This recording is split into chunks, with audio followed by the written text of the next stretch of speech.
कधीच नाही चुकणार तुमचे फेवरेट टीव्ही शोज झी5 सोबत, तेही एकदम फ्री. एक तर तिचं वय वाढलंय आणि तिच्या पत्रिकेत पण दोष आहे. तुमच्या मुलीचं लग्न कधीच होणार नाही. आता हे सगळं पुन्हा पुन्हा सहन करण्यापेक्षा मी जन्मालाच का आले असं वाटतं मला. लक्ष्मी,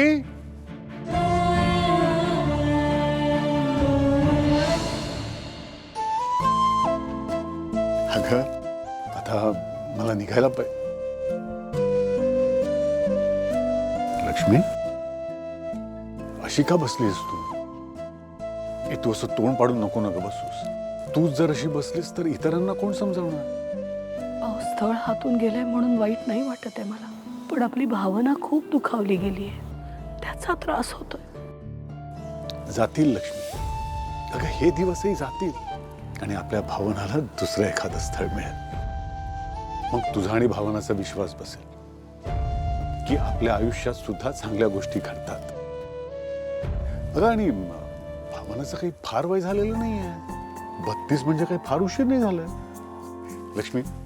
आणि आपणच असं म्हणतो ना की लग्नाच्या गाठी स्वर्गात बांधलेल्या असतात. मग आपल्या भावनासाठी त्यानं सुद्धा एखादा चांगला मुलगा बघून ठेवला असेलच ना.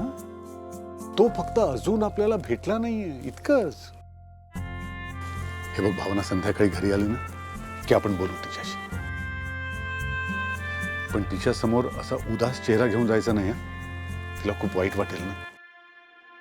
लक्ष्मी, मला एक गोष्ट सांग, आपण कोणाचं कधी वाईट केलंय का? नाही ना. अगं मग देव आपल्या मुलांबरोबर कसं काय वाईट करेल? बरोबर आहे ना? अगं किती वाजले माहितीये का तुला? मला जायचंय ना कामावर. डबा देतेस ना? अगं बाई, हो ना, आणते. हा,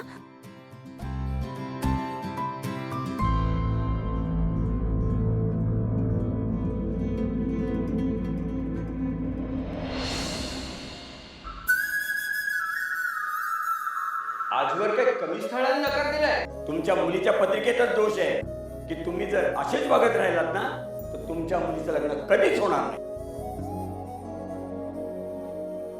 हाय भावना आंटी. आनंदी, कसं वाटलं तुला माझं सरप्राईज? खूप छान, तुमच्यासारखंच. आता मी पण तुम्हाला एक छान सरप्राईज देऊ. थांबा, मी काय बनवलंय तुमच्यासाठी बघा. वाव, किती छान आहे.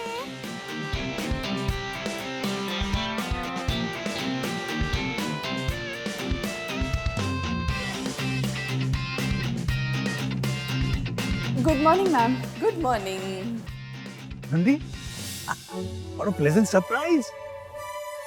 तुम्ही सगळे इथे? अरे आनंदीला डॉक्टरकडे घेऊन चाललो होतो. त्याआधी म्हटलं इथे एक चक्कर मारूया.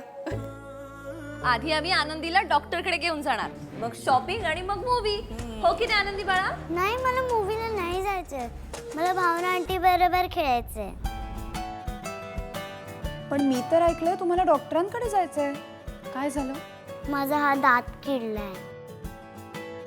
बापरे, म्हणजे तुम्ही एवढी चॉकलेट्स खाता? कोण देतं तुम्हाला एवढी चॉकलेट्स? रवी अंकल. मी चॉकलेट नाही खाल्लं तर ते मला ओरडतात. गंमत. लहान मुलं अशीच गंमत करून काय मोठ्या माणसांना तोंडावर पाडतच असतात, नाही का दादा? उलट मी तर तिला सारखं सांगत असतो की चॉकलेट खात जाऊ नकोस म्हणून.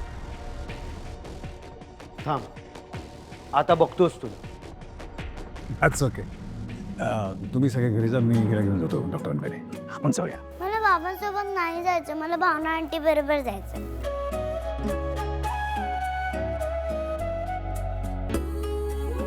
आनंदी, असं नाही करायचं. तुम्ही गुडगल आहात ना? मला इंजेक्शनची भीती वाटते.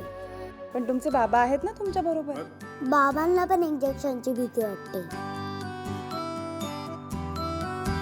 हा का आनंदी बाळा, आम्ही सगळे तुझ्यासोबत असणार आहोत. नाही, पण मला भावना आंटीच हवी आहे.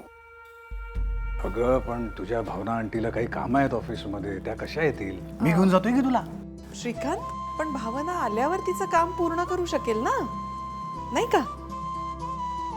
तुला चालेल ना भावना? Please Bhavana aunty. भावना बघ ना, आनंदी केवढा आग्रह करते, हट्ट करते तुझ्यापाशी. मग चल ना आमच्या बरोबर. ओ अच्छा, तुला तुझ्या बॉसची भीती वाटतेय का? थांब 1 मिनिट. श्रीकांत, भावना आनंदी बरोबर डॉक्टरकडे जाणार आहे. आता चालेल का? हो चालेल. थँक्यू भावना आंटी.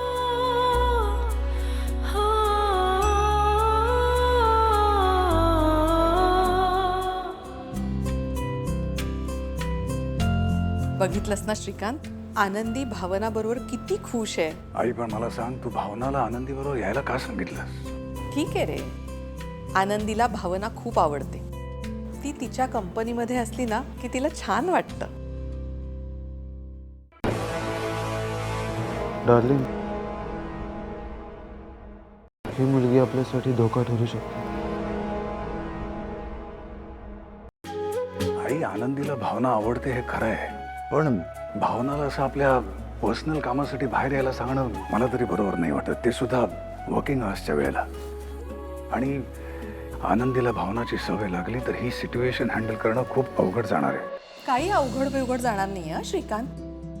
मी सुद्धा एक आई आहे. आनंदीचं भलं कशात आहे, तुझं आणि भावनाचं भलं कशात आहे हे चांगलं कळलंय मला. आई, तुला ना काय सांगायचं हेच कळत नाही. काही सांगूच नकोस. मी बघते कसं मॅनेज करायचं, सिच्युएशन कशी हँडल करायची, ते सगळं नीट बघून घेईन. डोंट वरी. चल आता. अरे चल. आनंदी, जाऊया ना आपण डॉक्टरांकडे. भावना, तुम्हाला नक्की काही प्रॉब्लेम नाही ना? नाही तसं काही नाही, मी आल्यावर माझं काम पूर्ण करेन. आई येतो.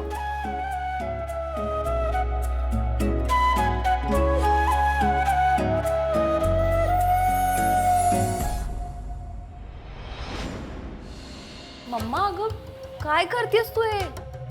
का किती मिडल क्लास मुलगी आहे ती, आणि आपली आनंदी जर तिच्या सोबत राहिली ना तर तिच्यावर पण असे मिडल क्लास संस्कार होतील. वाच सुपर्णा, मी काय करायचं आणि काय नाही हे तू मला शिकवायची गरज नाही. मला खूप जास्त अनुभव आहे माणसांचा. ठीक आहे, पण श्रीकांत दादाला सुद्धा हे पटत नाहीये. मी फक्त स्पष्टपणे सांगते एवढंच. थँक्यू. श्रीकांतचं भलं कशात आहे हे मला चांगलंच ठाऊक आहे, आणि त्यासाठी काय योग्य निर्णय घ्यायचा मला ते कळतंय.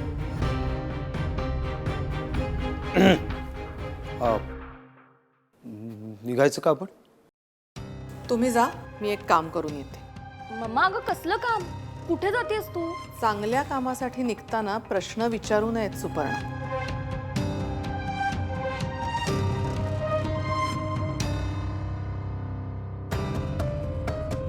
डार्लिंग, तुझ्या आईचं आणि श्रीकांत दादाचं वागणं बघून एक गोष्ट नक्की आहे, स्टोरीमध्ये ट्विस्ट लवकरच येणार आहे. झी 5 ॲप डाउनलोड करा आणि पहा सर्व एपिसोड्स एकदम फ्री.